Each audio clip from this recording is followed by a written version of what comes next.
시청자 여러분 안녕하십니까? 노준영입니다. 안녕하십니까? 김희정입니다.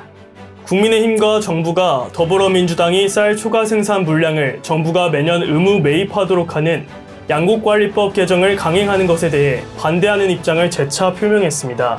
네, 성일종 국민의힘 정책위원회 의장은 오늘 오전 국회에서 열린 양곡관리법 관련 당정협의회에서 나라의 미래와 농업이 아닌 자신들의 정략적 이익을 위해 양곡관리법을 일사천리로 처리하며 의회 폭거를 자행하고 있다고 말했습니다.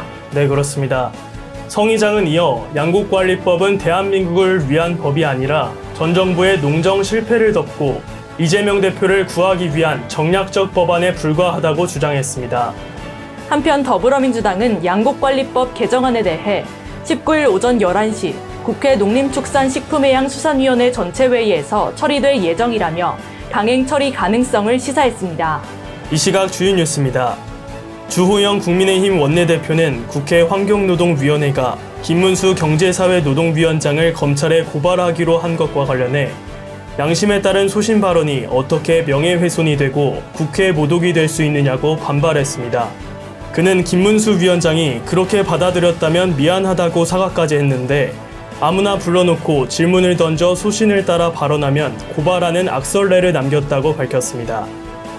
고 박원순 전 서울시장의 법률 대리인인 정철승 변호사가 박 전 시장과 비서가 주고받은 텔레그램 문자 일부를 공개했습니다. 공개된 내용에 따르면 비서였던 피해자는 박 전 시장에게 사랑해요, 꿈에서 만나요라는 등의 메시지를 보냈으며 이어 박 전 시장이 내가 아빠 같다라고 답한 것으로 나타났습니다. 대우조선해양 경영권을 인수하려는 경쟁 후보자가 나타나지 않으면서 하나그룹이 예정대로 대우조선해양 인수 절차를 밟게 됐습니다. 하나그룹은 최대 6주 동안의 상세 실사를 시작으로 결합 심사 등을 거쳐 내년 상반기쯤 인수가 마무리될 전망입니다. 올해 1세대 1주택자에게 종합부동산세 특별공제 3억 원을 적용할 수 있는 조세특례제한법 개정안이 사실상 무산될 것으로 보입니다. 입법기한이 오는 20일까지이지만 국회 통과가 어려운 상황으로 과세에서 제외된 9만여 명이 종부세를 납부해야 할 것으로 파악됩니다. 카카오가 카카오 메일 주요 기능 복구를 완료했고 다음 메일은 복구 중이라며 이날 중 복구 완료가 예상된다고 공지했습니다. 카카오뱅크, 카카오맵, 카카오티 등 주요 11개 서비스는 복구가 완료됐지만 다음 카페, 카카오스토리와 브런치, 티스토리 검색 기능은 아직 복구 중입니다. 17일 유제품 기업 푸르밀이 다음 달 30일 사업을 종료할 것이라 밝히며 전 직원 370여 명을 대상으로 정리해고를 통보했습니다.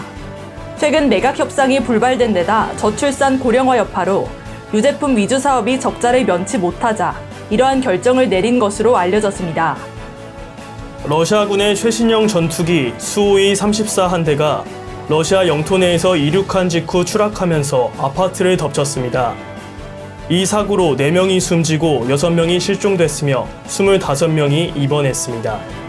내달 미국 중간선거를 앞두고 공화당이 민주당에 지지율에서 우위를 점하고 있는 것으로 나타났습니다. 현지 시간 17일 뉴욕타임스의 여론조사 결과 응답자의 49%가 공화당 후보자에게 투표할 계획이라고 답했으며 민주당 후보에게 투표하겠다는 응답자는 45%로 집계됐습니다. 앞으로 마약김밥, 마약 옥수수 등 마약이라는 단어를 식품 표시에 사용하는 것이 어려워질 것으로 보입니다. 최근 마약 범죄 확산에 대한 경각심이 높아지면서 정부가 마약 마케팅에 대한 규제를 추진하고 있기 때문인데요. 네, 17일 식품의약품안전처 관계자는 현재 관련법 개정안이 발의돼 국회에서 논의 중이라며 법 개정 이후에 고시, 시행령 개정 등 후속 절차를 위한 준비를 하고 있다고 밝혔습니다. 네, 그렇습니다. 현행법은 공중도덕을 현저히 침해하는 표시 광고를 금지하도록 규정하고 있습니다. 여기에 마약과 같은 유해 약물, 유해 물건과 관련한 표현까지 포함하는 것이 개정안의 주요 내용입니다. 올해 8월 해당 개정안을 발의한 권은희 국민의힘 의원은 유해 약물에 대한 표현을 사용해 사회윤리를 현저하게 침해하는 광고를 금지함으로써 올바른 사회윤리 형성에 기여할 수 있도록 하려는 것이라고 취지를 밝혔습니다. 이 시각 주요 뉴스였습니다.